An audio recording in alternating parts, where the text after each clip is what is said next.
We're going to do something today that I haven't done in forever. And that is we're going to make homemade yogurt because yogurt's getting too expensive. I love it, but it's making me crazy. So I'm going to make a gallon of yogurt, and I'm going to start with a gallon of milk.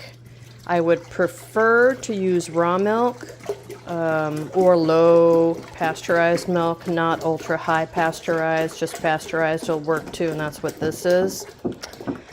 So it's very easy to do. We're going to bring this milk up to 180 degrees. That's going to kill anything that could be in the milk or in this vessel or on my fingers. And then we're going to bring it down to 110 degrees Fahrenheit. And then we will how thick it gets and how much I like it. So this is really pretty easy. I'm going to add a couple things to it. After I bring this down to temperature, I'm going to add in some sweetened condensed milk. I like this instead of adding sugar. You can leave it out entirely if you want. But you do need a culture, which is something to kickstart the yogurt. I am just going to use several tablespoons of Nancy's probiotic whole milk yogurt, because this is actually what I'm making this way. That would work. Also, sour cream would work as long as it has active cultures, and this does. It will work. So flavored yogurts will work as well, but we like to try to avoid those. It can just change the flavor a little bit. So step one, bring your milk to 180 degrees. Got my thermometer in there with my remote so I can walk around. But you can use a candy thermometer or a meat thermometer or whatever you've got. So we'll come back when it's 180. So while this is heating up, give it a stir once in a while. You're going to want to bring this up to temperature nice and slow. And one thing that is a deal breaker, if you don't have a very good heavy-duty pot, if you just have a regular aluminum pot, you're going to want to do this in a water bath in like a bain-marie. Otherwise, the bottom's just going to scorch, and that's just burned, and that's irretrievable. So low, slow, a good heavy bottom pot. And if you don't have one of these fancy thermometers, I've got a whole bunch I pulled out of my drawer. There's an instant read, except it's not very instant. It takes about 30 seconds. Got that one. Here's a candy thermometer. This is my go-to I used to use. It's glass though, so I was always worried about it. And then I have candy and meat thermometers here, and they kind of just stick over the side, except that's really big. That one is too big too. This one's probably more like it. But anyway, all of these would work, and frankly, a person thermometer would work if you're just checking the temperature. So just clean it first. Anyway, let's see. 105, 104. All right, so our yogurt has reached 180 degrees. So I'm turning off the heat. I'm removing, actually I'm not going to remove that. I want it to drop down to 110 degrees before I put it in the oven. So we're going to now just let this sit and drop down. Do not add flavorings at this point. Some people recommend adding flavoring now. But I have discovered that a lot of things that we use for flavorings have alcohol in them. Like here's some homemade vanilla, it has alcohol in it. And it can kill the bacteria that's in here that you want to form your yogurt, right? You want it to grow in there. These don't say they have alcohol in them, but they smell to me like they do. So I don't know if it's so little or maybe I'm making it up. Powders might be okay, but we're going to just wait. This has alcohol in it. We're going to wait until it drops down to 110, Then I'm going to add the sweetened condensed milk. Actually, I'm going to add it now. Frankly, it's not a flavoring and it's just sugar, so bacteria, and they'll just eat it and grow. I'll add this now. So sweetener, I would add now. Fake sweetener, I would hold off on. So if it's something bacteria can eat, I would add it now. If it's fake, let's wait till it drops down to 110. I think the best way to do it, though, would be just to let it drop down to 110. We're going to hold it at 110 for 6 to 12 hours, depending on how sour you like it. And then at that time before you eat it, I think would be the best time to add these flavorings. Because what if you made the whole batch lemon and then you decided you wanted some pumpkin spice? I mean, what are you going to do, right? So this way you can take some out, put it in a bowl, mix it up, add some ground cinnamon and pumpkin pie, whatever. So, all right, we're going to let this drop down to 110, but I am going to add my sweetened condensed milk now.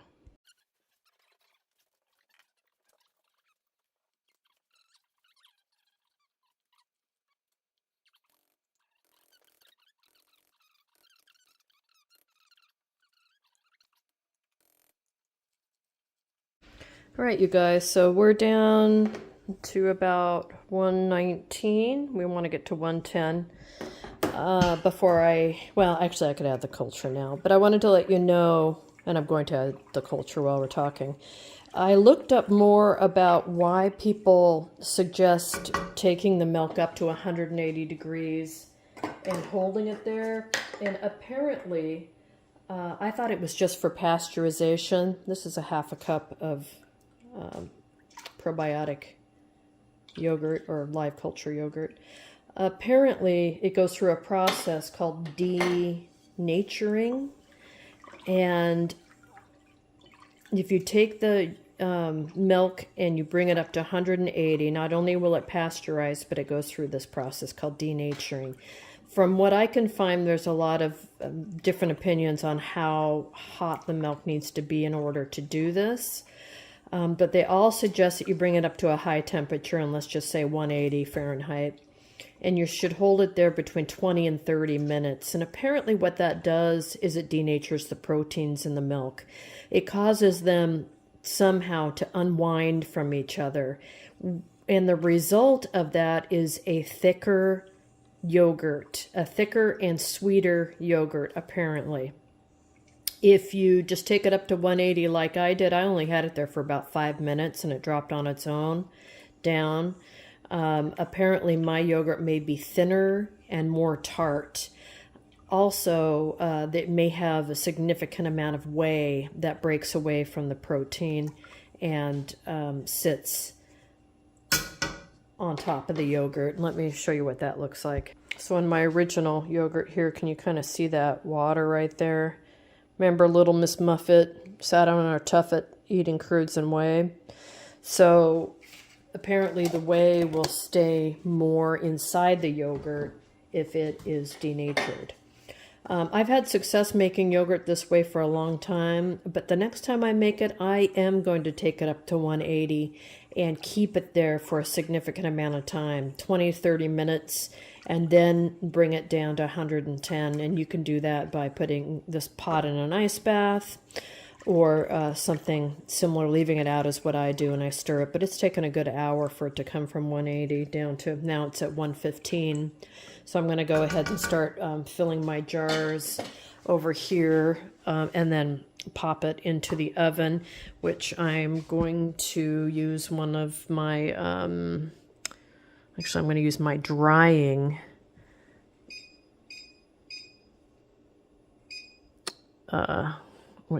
setting, because I can get it right at 110 there. I used to use my bread proofing, but it's a little off for that with this oven. Anyway, it's interesting about the denaturing, right? So I'm going to do some more research, and maybe by the time we get back together again, I'll know more. But right now, let's get together and put some yogurt into some jars. Now that I've mixed that culture in, now we're going to put it into some jars. This is about a 1 cup jar, and perfect serving size, I think. And we'll get going with that.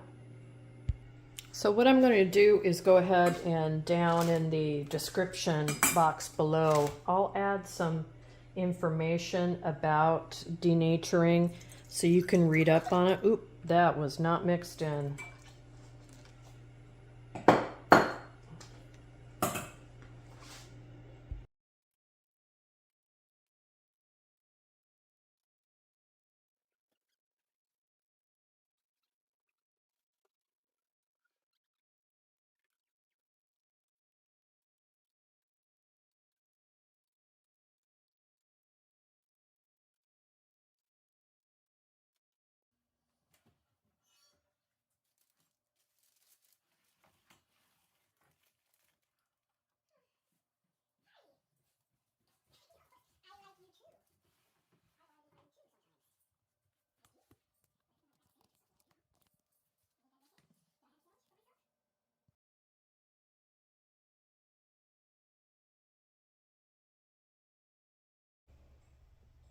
Hi guys, so our beautiful, beautiful yogurt is finished and it's sat in the fridge now for about 24 hours.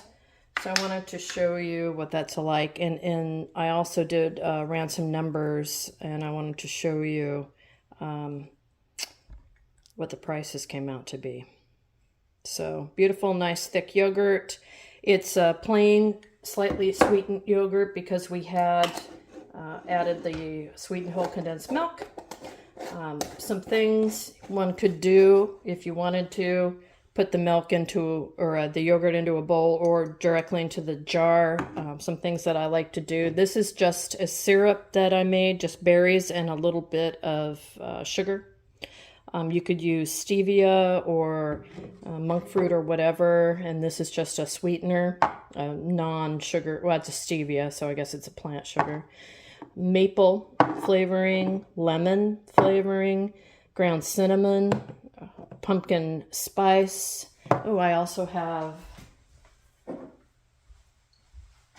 homemade vanilla and some of that pumpkin pie spice that Mr. Old School Prepper likes. So we could add any of those into the yogurt, and we could split this. Mr. Old School could have his pumpkin spice and I could have a berry. So it's kind of nice. So let's take a look at this. So I ran the numbers. The yogurt that I used as the culture is Nancy's yogurt. For 32 ounces, it cost right around $6. I'm rounding up. It was $5.99 with no tax, which comes out to be 19 cents an ounce. When I priced everything out here to make our yogurt, the milk, a gallon, was $3.79. The sweetened condensed milk was $2. I figure I used about 25 cents worth of gas. Our hot plate is propane. And then power, about 50 cents. I ran the oven with the yogurt in it overnight. So it came out to be $6.53, not far off the $6, right? For 168 ounces. Remember, the Nancy's is 32 ounces. So that comes out to be about 4 cents an ounce. I actually figured it out. It's 0.0388 cents an ounce. So for, let's see, like one of those little 4-ounce containers, if you buy it at the grocery store for what, $2.50 or whatever it is, it costs us 15 cents. A 6 ounce is 23 cents. So I figure it's about 20% of the cost of just buying the yogurt in the store. So it's about a fifth of the cost. So there you have it. It's that easy. I didn't notice any problems not holding this at 180 degrees for the denaturing of the proteins. But next time I'll give it a try. It is pretty tart, so maybe that would stop the tartness. I could also not let it stay at 110 for so long in the oven. But it's making things from scratch. I mean, yeah, it's so much better, but also when you get the feeling that you're the one that did it, it's so very cool. And if you can't get your kids to eat stuff, this is the way to do it, because you can get them involved in the process of making whatever, and then they'll eat it. It's like if they help grow a carrot, right? They'll eat the carrot. I got a little too much syrup in there, but you get the whole point. This is just crushed berries along with a couple teaspoons full sugar. And then I put it in the food immersion, the food immersion blender in there, and that's it. So anyway, give it a shot. Super easy, huge benefit. You save a ton of money, and yeah, it's good for you. It's got all the probiotics in it. So there you have it. Let me know if you have any questions. Thanks for watching.